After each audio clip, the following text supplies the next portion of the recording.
जय आरसीएम। आज अगर आरसीएम बिजनेस समझ में आ गया तो पैसा ही पैसा, ना समझ में आया तो पहले ही जैसे हैं आप वैसे रहेंगे। तो मैं एमडी ओसामा अररिया से, और आज आप सभी साथी का बहुत बहुत स्वागत है इस सेमिनार में। मैं अपने बारे में थोड़ी सी बात बताऊं तो आज से 10 साल पहले मैंने इस सिस्टम को ज्वाइन किया, क्योंकि नेटवर्क मार्केटिंग बिजनेस के बारे में मुझे पहले से जानकारी थी। मैं एक सही कंपनी की तलाश कर रहा था, और जब मुझे आरसीएम के बारे में पता चला तो मैंने 1 मिनट भी लेट ना किया और खुद से आकर के आरसीएम से जुड़े हुए साथी से मैं मिला और आकर आरसीएम ज्वाइन किया। लेकिन करना क्या है ये मुझे पता नहीं था, तो मैं पहले से ही बहुत ज्यादा खोजी मंत्री यानी खोज करने वाला। तो मैं जिस साथी के साथ जुड़ा था, मैंने सबसे पहले कहा कि मेरी नेटवर्क मार्केटिंग में सुनते हैं सीनियर और अपलाइन होते हैं, तो मेरी अपलाइन में कौन कौन साथी है थोड़ा सा आप नाम बताएं। तो उसमें एक महान शख्सियत का नाम भी सामने आया जो आज जिसको आप सुनने के लिए आए हैं। मैंने उस साथी से नंबर लिया और सर से कांटेक्ट में रहना शुरू किए। मैं अकेला था पूर्णिया से सर की टीम से, इसलिए यहाँ पे कोई हमारे अपलाइन थे नहीं, और सर बंगाल से थे। तो जब भी छोटी छोटी बात होती थी तो मैं बच्चे की तरह सर को तंग करता था, और सर भी छोटे भाई की तरह लगातार हमें फोन से और छोटे छोटे जो भी सपोर्ट होता है सर ने किया, जिसका नतीजा है कि मैं धीरे धीरे इस सिस्टम में लगे रहे। फिर हमारे सर ने हमारे और भी अपलाइन, जिसके लिए मैं एक बार चाहूंगा कि जोरदार ताली, रिंकू झा सर से हमारी मुलाकात करवाई, और फिर हमारे मुकेश झा, अमोद कुमार सिंह, फिर कई लीडरों का हमें सपोर्ट मिला। और धीरे धीरे इस सिस्टम में मैंने जो सफर शुरू किया था 544 रुपये से, जैसा कि विनोद सर ने आपको कहा, मुझे विनोद सर को ज्वाइनिंग करवाने में 6 महीने लगे थे। लगातार मैं 6 महीने तक लोगों को समझाने जाता था, लोग मुझे ही समझा करके वापस भेज देते थे। लेकिन मेरा जिद था, इसलिए जिद था कि मैं उस इंसान को देख करके पूर्णिया की धरती से गया था जो बिजली की तरह स्टेज पे दहाड़ते थे, चमकते थे, बहुत ही युवा थे, कम उम्र के थे। मुझे लगा था कि मुझे बनना है तो इसके जैसा बनना है। वो जुनून पागलपन की वजह से मैं कोई कहता था नहीं चलेगा, ये फालतू है, बेवकूफ बनाने का धंधा है।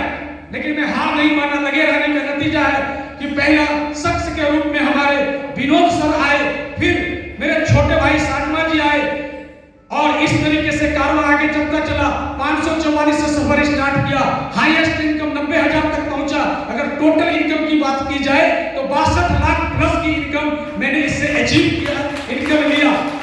मजे की बात यह है कि मेरी ही इनकम नहीं, मेरी ही जिंदगी नहीं बदली दोस्तों।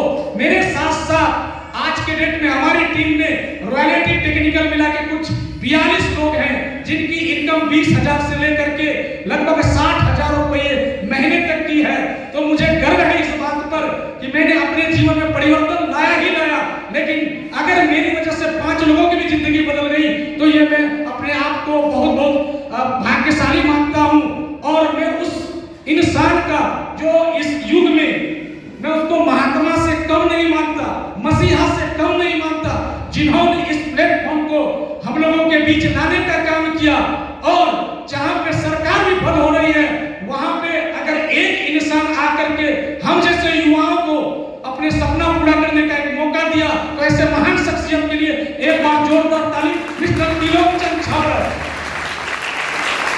अगर ये इंसान आज से 24 साल पहले निर्णय न लिया हुए होते तो मैं आज आपके बीच जो चंद बातें बोल रहा हूं ये बोलने लायक नहीं रहता, क्योंकि मैं एक किसान परिवार से हूं और मैं ज्यादा से ज्यादा पुश्तैनी खेती के कार्य में हमारे पिताजी ने झोंक दिया था। मैं आज एक किसान होता, और एक किसान की लाइफ टाई की नहीं होती है सर, गले में गमछे लगा करके घूमने की होती है। मेरी जिंदगी को इस सिस्टम ने बदल दिया।